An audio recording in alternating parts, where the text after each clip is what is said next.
Class 8वीं के student जो आपका यहाँ पर मैथ का एग्जाम हो चुका है, तो उसका जो सॉल्यूशन है वो आप यहाँ पर देख लीजिए। आपका जो सॉल्यूशन है वो आप अपना मिलान कर लीजिए, किस तरीके से आपके यहाँ पर करेक्ट सॉल्यूशन रहेंगे। तो आप अपना यहाँ पर पेपर का जो मिलान है वो कर लीजिए। तो आपका जो पहला प्रश्न है वो आप यहाँ पर देख लीजिए, समीकरण 3x-4 बराबर 0 का मान हुआ। तो स्टूडेंट्स इसमें आपको 4 विकल्प में, जिसमें आपका करेक्ट आंसर जो रहेगा वो हम आपको बता देते हैं। तो इसमें आपका करेक्ट आंसर 4/3 हो जाएगा। इसके बाद है आपका यहाँ पर दूसरा प्रश्न है, 2x+3 बराबर 5 में x का मान क्या होगा। तो इसमें जो x का मान होगा वो आपका यहाँ पर 1 हो जाएगा। करेक्ट आंसर आपका 1 ही रहेगा।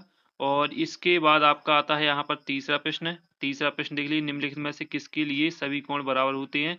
आयत, पतंग और समलंब चतुर्भुज, समचतुर्भुज। तो इसमें आपका आयत हो जाएगा, क्योंकि आयत के जो कोण होते हैं वो यहाँ पर 90 डिग्री होते हैं। और इसके बाद है आपका चौथा, 441 किस संख्या का वर्ग है। तो यहाँ पर 441 आपको बताना है किस संख्या का वर्ग है। तो इसमें आपका 21 हो जाएगा। फिर आपका पांचवा, 10 की घात -3 का समान रूप क्या होगा। तो इसमें जो आपका समान रूप होगा वो आपका डी हो जाएगा। तो इस तरीके से आपके करेक्ट आंसर यहाँ पर संपूर्ण करेक्ट आंसर कंप्लीट हो जाते हैं। अब आते हैं आपके रिक्त स्थान। तो स्टूडेंट जो आपके रिक्त स्थान है वो आप यहाँ पर देख लीजिए। फिर छठवां है, कथन 7 गुणे 2 गुणे 5 बराबर 7 गुणे 2 गुणे 5 गुणन के लिए डॉट डॉट के अनुसार सत्य है। तो आपको यहाँ पर इसका आंसर बताना है। तो इसके बाद आपका यहाँ पर सातवां प्रश्न रहेगा, एक समचतुर्भुज किसके जिसके प्रत्येक वराह कोण की माप 45 डिग्री है, तो उस बहुभुज में भुजाओं की संख्या क्या होगी। तो इसमें आपका यहाँ पर भुजाओं की संख्या यहाँ पर आपका जो रहेगा इसमें आपका 4 हो जाएगा। इसके बाद है आपका आंकड़ों के दो समूह को एक साथ दर्शाने वाले दंड आलेख डॉट डॉट कहलाते हैं। तो यहाँ पर आपका हो जाएगा यहाँ पर। और इसके बाद है आपका नौवां, भारत सरकार ने डॉट डॉट से जीएसटी लागू किया था।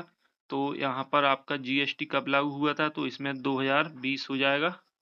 और इसके 2020 के पहले ही हुआ था। इसके बाद है आपका शून्य घातांक वाली संख्याओं का मान क्या होगा। तो इसमें आपका हो जाएगा 1। तो यहाँ पर 1 हो जाएगा। और साथ ही इसके बाद आते हैं आपके लघु उत्तरीय प्रश्न। तो जो आपके लघु उत्तरीय प्रश्न है वो भी आप यहाँ पर देख लीजिए। 11वां प्रश्न है, समचतुर्भुज का नाम बताइए जिसके विकर्ण बराबर तथा परस्पर लंब समद्विभाजक हों। 12वां है आपका 48 है 16 और यहाँ पर 0 0 0 को मानक रूप में लिखिए।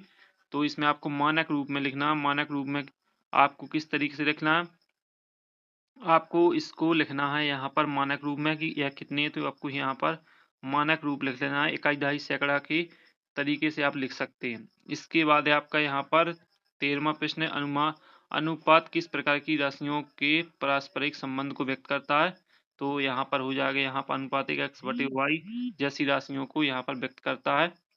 और साथ ही इसके बाद आपका 14वां, यदि एक्स वाई बराबर के जहाँ के अचर है तो एक्स और वाई के बीच कैसे अनुपात होगा, इसको आपको बताना था। और इसके बाद है आपका यहाँ पर 15वां प्रश्न है, सूत्र a+b की घात 3 a की घात 3 plus 3a² b plus 3ab² plus b की घात 3 के प्रयोग से 32 की घात 3 का मान ज्ञात कीजिए। तो आपको यहाँ पर 32 की घात 3 का मान आपको निकालना है। और 16वां प्रश्न आप यहाँ पर देख लीजिए। इसके बाद आते हैं आपके यहाँ पर अगले प्रश्न है, वो भी आप देख लीजिए। 17वां प्रश्न है, 18वां प्रश्न है, 19वां प्रश्न है, 20, 21, 22। तो संपूर्ण पृष्ठ को आप यहाँ पर देख लीजिए। सॉल्यूशन आपको यहाँ पर संपूर्ण पृष्ठ का दिया जाएगा। इसके बाद 23वां, 24वां, 25वां और 26वां प्रश्न।